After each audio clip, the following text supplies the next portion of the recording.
3 قسم کی دعائیں مستجابات ہیں، قبول کر لی گئی ہیں، ان میں شک ہے ہی نہیں کہ وہ رد ہوں۔ 3 قسم کی دعائیں نبی اکرم صلی اللہ علیہ وسلم فرماتے ہیں۔ اب دیکھو ہر بات جنتی سونے کے ساتھ لکھنے والی ہے۔ 3 قسم کی دعائیں رد ہی نہیں ہوتی۔ کون سی؟ دعوت الوالد لولدہ، والد کی اپنے ولد کے لیے دعا، والد کی اپنے ولد کے لیے دعا۔ والد اب شرط ایمان کی ہے، مسلمان،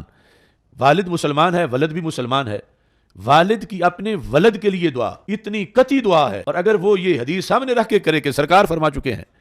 تو سرکار نے فرمایا یہ ان دعاؤں میں سے ہے جو رد ہوتی نہیں، لا شک فیہن، ان میں کوئی شک نہیں۔ اب دعائیں ہم ڈھونڈتے ہیں کہ حضرت صاحب مل جائیں، استاد صاحب مل جائیں، پیر صاحب مل جائیں، اور یقیناً بزرگ ہستیوں سے دعا کرانے میں بڑے فائدے ہیں،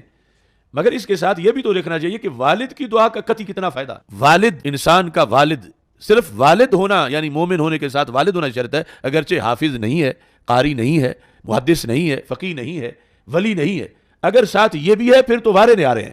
لیکن اگر نہیں ہے، ایک سادہ والد کو بھی اپنے لیے رحمت کا دروازہ سمجھنا چاہیے، اور اولاد سمجھے کہ یہ جب تک زندہ ہے یہ کتنا ہمارے لیے مفید ہے، اور اس کی خدمت کر کے ہم کیا کچھ لے سکتے ہیں۔ اب وہ خوش ہو کے جب دعا دیتا ہے، ماں کا تو اپنا مقام ہے، لوگ عمومی طور پر والد کو معمولی سمجھتے ہیں، تو سرکار نے ان قطعی دعاؤں میں والد کا ذکر کیا، اور 3 دعائیں جن میں شک ہی نہیں کہ وہ رد ہوں، ان میں سے ایک دعا جو ہے دعوت الوالد لولدہ، والد کی اپنے ولد کے لیے دعا، یہ مومن کی 5 کی میں ہے۔ والد اب ویسے ایک تو نا کسی اور کے لیے مانگنا، باپ تو بیٹے کے لیے ویسے بھی مانگتا ہے، لیکن شریعت نے اس مومن کے لیے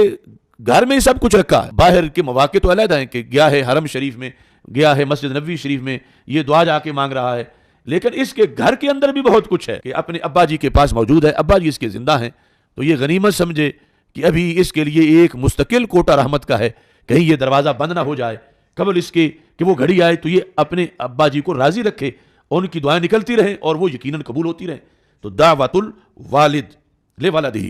اب اس کے بعد یہ بھی یعنی جامعیت ہے اسلام کی کہ دوسری دعا کون سی ہے جو رد نہیں ہوتی؟ سرکار فرماتے ہیں شک ہی نہیں ہے کہ رد ہو، دعوت المسافر، مسافر کی دعا۔ قربان جائیں اسلام پہ، اس نے بندے کو کتنا نوازا ہے۔ بندے گھر سے نکلتے ہیں تو کہتے ہیں تنکوں سے بھی ہلکے ہو جاتے ہیں، لیکن اگر مومن ہو اور کسی مقصد کے لیے گھر سے نکلا ہے تو اس کی بڑی ویلیو ہے اللہ کے ہاں، اس کا کوٹا ہے، چونکہ اب یہ گھر میں نہیں، یہ مسافر ہے، یہ کئی مشکلات کا اس کو سامنا ہے، اور جب ایسی صورتحال بنتی ہے تو رب کا پیار بڑھ جاتا ہے بندے سے، تو اللہ تعالیٰ فرماتا ہے اب اس کا کوٹا یہ جو مانگے میں اس کو دے دوں۔ دعوت المسافر، مسافر کی دعا۔ اور پھر دعوت المظلوم، مظلوم کی دعا۔ کوئی مظلوم نہ ہو، لیکن اسلام نے تو مظلوم کو بھی یہ نوازا ہے، دعوت المظلوم، اس پہ لوگ ظلم کر رہے ہیں، وہ ایک علیحدہ ہے کہ اس ظلم کا بدلہ لیا جائے گا قیامت کے دن بھی، اس ظلم کے لحاظ سے جب تک یہ مظلوم نہیں بخشے گا اللہ نہیں بخشے گا، لیکن ساتھ اس کی مظلومیت کو رب نے اس میں بھی رکھا کہ یہ بیچارہ مظلوم ہے، اس پہ سارے ظلم کر رہے ہیں،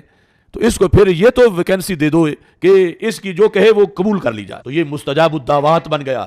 ایک وہ ہے جو زمانے کا ولی ہے، غوث ہے، پارشاہ ہے، اور مستجاب الدعوات ہے کہ اس کی دعا قبول ہوتی ہے، اس نے پارسائی بڑی کی ہے، اور یہ بیچارہ عام سا بندہ ہے مگر ایمرجنسی مظلوم ہو گیا ہے، اور مظلوم ہونے پر اللہ نے اس کو یہ کوٹا دے دیا کہ اب اس کی دعا جو ہے وہ قبول ہوگی۔ تو اس بنیاد پر یعنی یہ حسن ہے سارا اسلام کی تعلیمات کا۔ کون سا ایسا دین ہے جہاں اس طرح کے اعزاز ملتے ہوں، اتنے ایوارڈ ملتے ہوں، اس انداز میں حوصلہ افزائی کی جاتی ہو، اور اس انداز میں بلندیاں دی جاتی ہوں، جو بلندیاں رسول پاک صلی اللہ علیہ وسلم کے صدقے اللہ تعالیٰ نے اس امت کے عام زید عمر بکر سب کو جو ہے وہ کسی نہ کسی ذریعے سے، کسی نہ کسی انداز میں وہ بلندیاں عطا فرما رکھی ہیں۔